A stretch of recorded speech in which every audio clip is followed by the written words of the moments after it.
तो अभी हमने आपको लास्ट वीडियो के अंदर प्रूफ करना सिखाया, how will you prove the Gauss theorem. अब इस टॉपिक पर हम लोग बात करेंगे कि how will you derive Coulomb's law from Gauss law. ये भी 3 मार्क का एक इम्पॉर्टेंट क्वेश्चन है।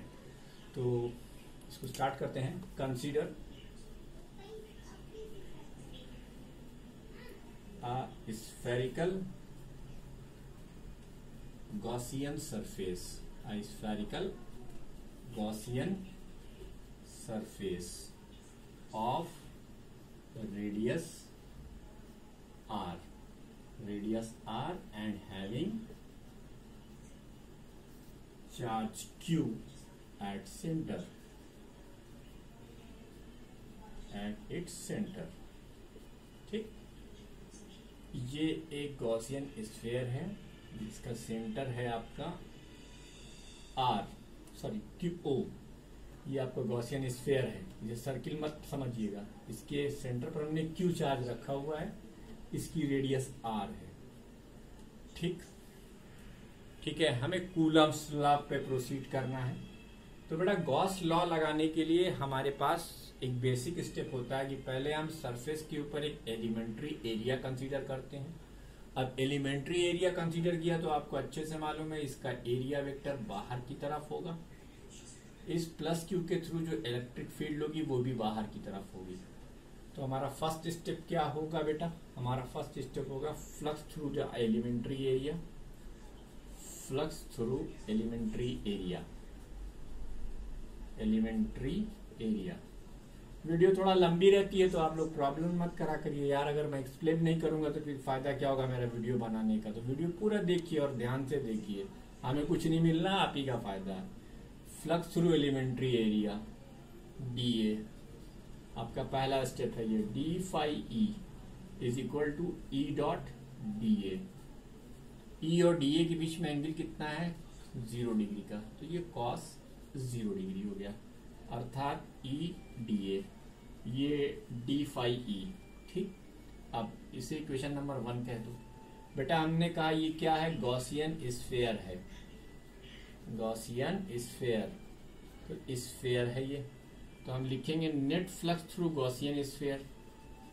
Net flux through Gaussian sphere. Gaussian sphere से नेट फ्लक्स फाई ई की value integration D phi E bound integral E into D A. ये cos 0 की value आप जानते, चलो अब लिख देते हैं ई इंटू डी ए। कॉस 0 की वैल्यू 1 होती है, पता है आपको। तो डी फाई ई इसको इंटीग्रेट करेंगे।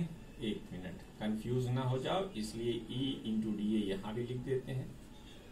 बाउंड इसलिए है कि आंसर आपको पहले से मालूम है, ई कांस्टेंट है इसलिए ई को इंटीग्रल साइन के बाहर रखेंगे और डीए। लेकिन डीए किसका बेटा? Curve surface area of the sphere, इसका लेंगे हम। तो यहाँ पर हमें लिखना पड़ेगा स्फीयर।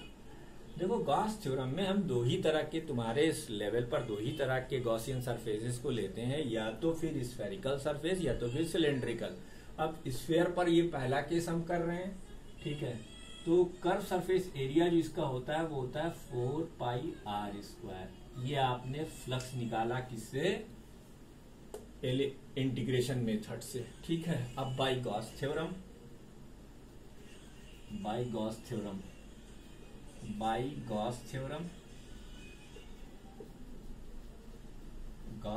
से फाई ई की वैल्यू क्या होगी बेटा?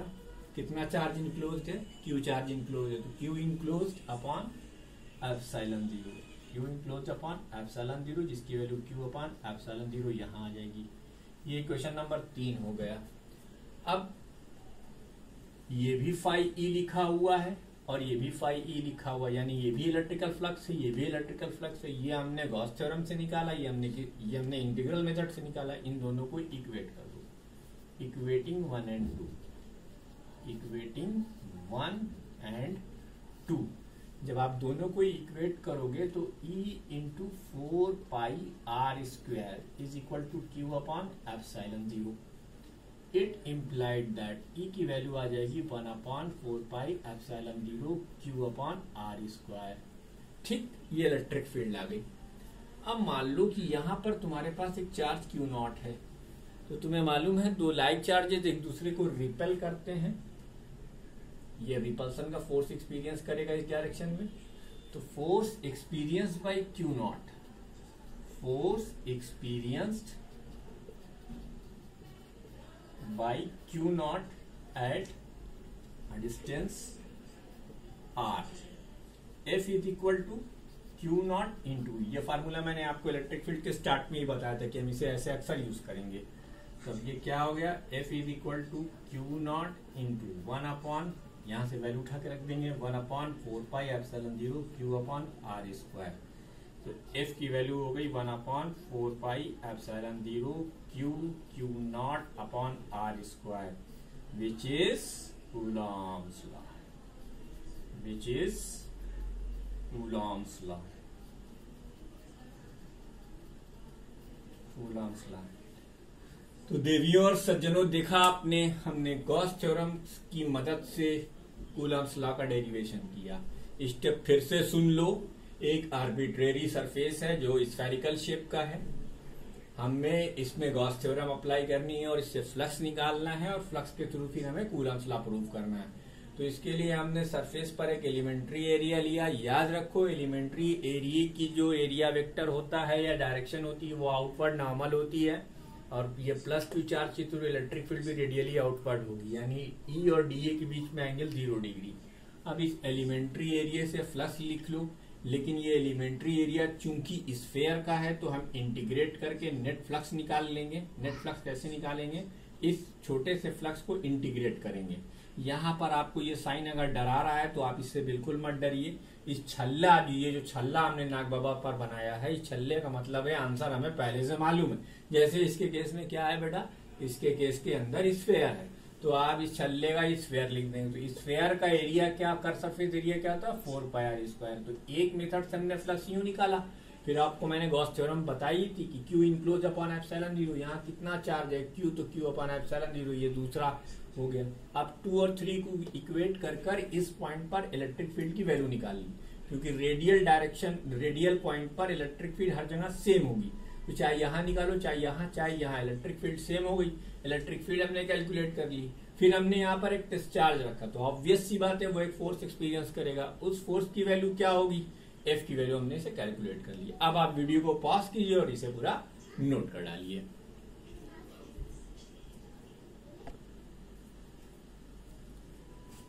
तो आगे बढ़ते हैं। अब गॉस थ्योरम हमने सीख ली। बच्चों, गॉस थ्योरम से पहले मैंने आपको 3 डिस्ट्रीब्यूशन ऑफ चार्जेस बताए थे, लीनियर, सरफेस और वॉल्यूम। अब हम गॉस थ्योरम की एप्लीकेशन से इलेक्ट्रिक फील्ड की कैलकुलेशन करना सीखेंगे, जो आपके एग्जाम में आ सकता है। इलेक्ट्रिक फील्ड, तो consider a line of length L and charge Q which is distributed uniformly,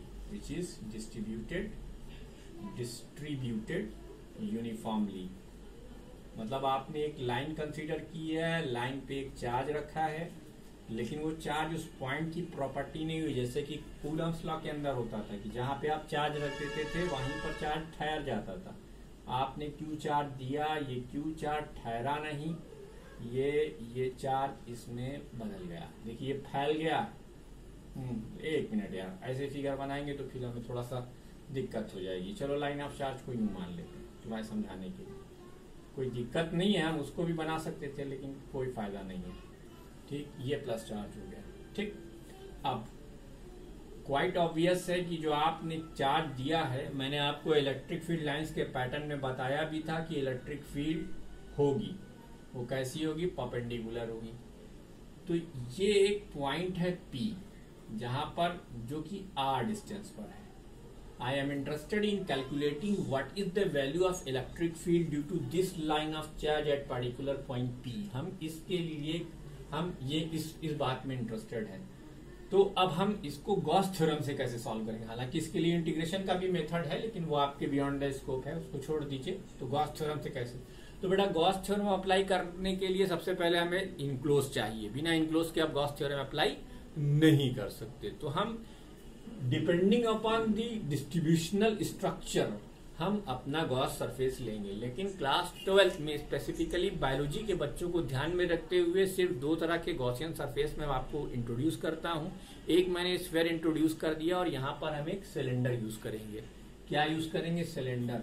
और सिलेंडर की भी लेंथ उतनी ही लेंगे जितनी की लाइन ऑफ चार्ज की लेंथ है, यानी इसकी लेंथ और इतनी रेडियस इधर ले लीजिए आप, ठीक है। तो ये आपका सिलेंड्रिकल मॉड हो गया, ये सिलेंडर है, ठीक। ये देखिए, अब ये सिलेंडर, ये जो इमेजिनरी सिलेंडर आपने बनाया है इसका नाम है गॉसियन सिलेंडर। ये गॉसियन सिलेंडर है। अब ये गॉसियन सिलेंडर इस लाइन ऑफ चार्ज को कंटेन कर रहा है, यानी now you are set free to use Gauss theorem. लेकिन अभी हम गॉस थ्योरम यूज ऐसे नहीं करेंगे।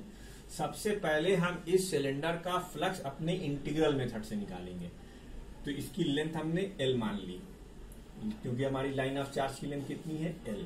ये लेंथ L पूरी है हमारी यहां तक। अब हम लोग लिखेंगे फ्लक्स, क्वाइट ऑब्वियस है, एक प्रोसीजर हम स्टैंडर्ड अप्लाई करेंगे। कौन सा? एरिया वेक्टर लेंगे dA और यहां इलेक्ट्रिक फील्ड होगी ऐसे। तो हम लोग लिखेंगे flux through elementary area dA, d phi E की वैल्यू E डॉट dA, that is E dA cos 0 degree. ये हो गया E इंटू dA, ठीक। अब नेट फ्लक्स कैलकुलेट कर दो। तो नेट फ्लक्स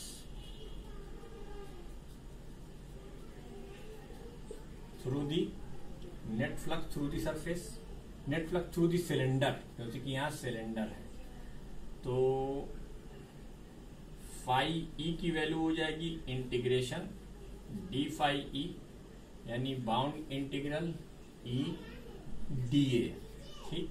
ई कांस्टेंट है, इसी को कैलकुलेट करना है हमें।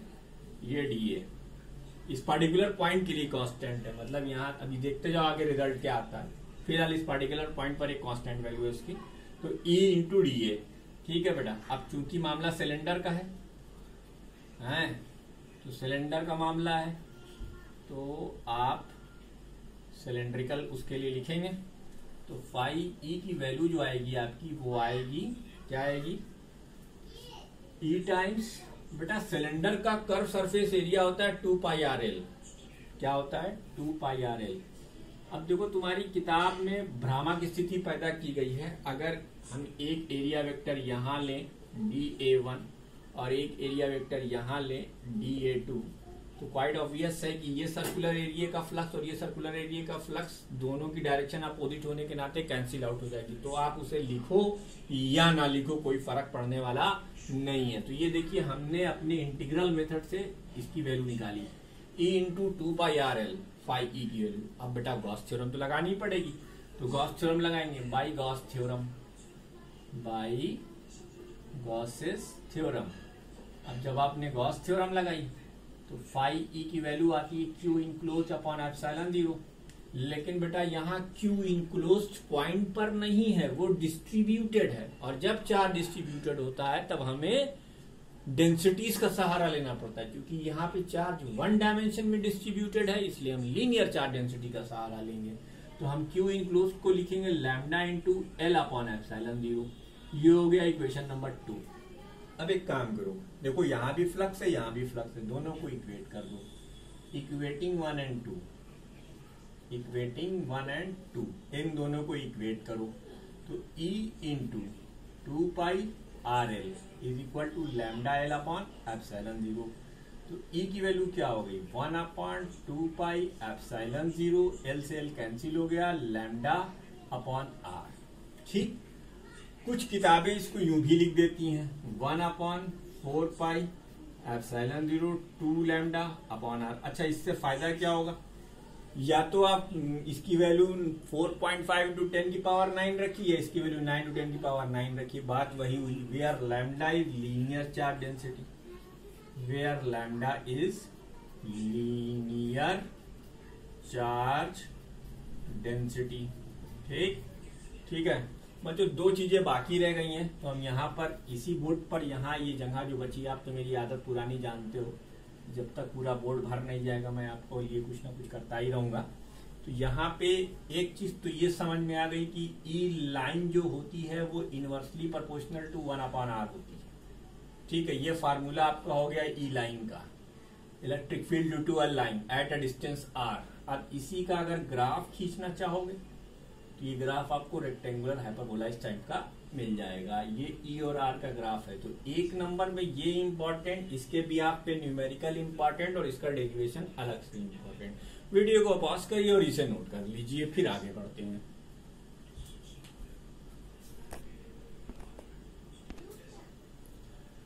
अब ये दूसरी एप्लीकेशन है। देखो सुरताल वही रहेगी जो कूलम्स लॉ में, कूलम्स लॉ को प्रूफ करते वक्त रही थी। क्या थी हमारी सुरताल? पहले हम एक गॉसियन सरफेस का इमेजिनेशन करते थे, उसके बाद हम एक फ्लक्स इंटीग्रल मेथड से निकालते थे और फिर एक फ्लक्स हम उससे गॉस थ्योरम से निकालते थे, दोनों को इक्वेट कर देते थे। यही प्रोसीजर आगे के 3 डेरिवेशंस में और भी चलने वाला है, तो हम उसी प्रोसीजर को फॉलो करेंगे। अब हमारे पास क्या है? Thin infinite sheet of charge.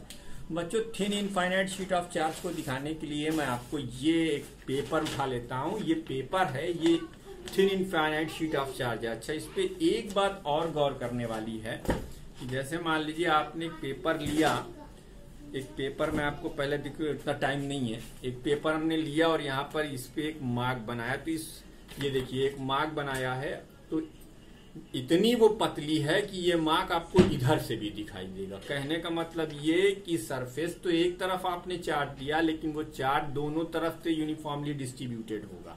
ये डेरिवेशन थोड़ा सा जो है नाकाबिले समझने के लिए होता है। तो देखो शीट की पोजीशन बोर्ड के प्लेन में ये है, ऐसे है बोर्ड। तो अब ये तो हम हाथ की तरफ डायग्राम तो नहीं बना सकते, तो इसको हमने थोड़ा सा ऐसे झुका दिया। इनफाइनाइट शीट मानी है हमने यहाँ पर, ये हमारी इनफाइनाइट शीट का एक छोटा सा हिस्सा हमने लिया है, जिसका एरिया हम ए मान रहे हैं। ठीक, ए एरिया माना हमने। अब इसको आपने जो प्लस क्यू चार्ज दिया था, वो क्यू चार्ज यूनिफॉर्मली हर डायरेक्शन में डिस्ट्रीब्यूट कर गया और ये पूरी शीट पर फैल चुका है। It is now spreaded uniformly over the entire sheet in 2 different faces। जिधर आपने दिया था वो भी और उसके ठीक पीछे भी।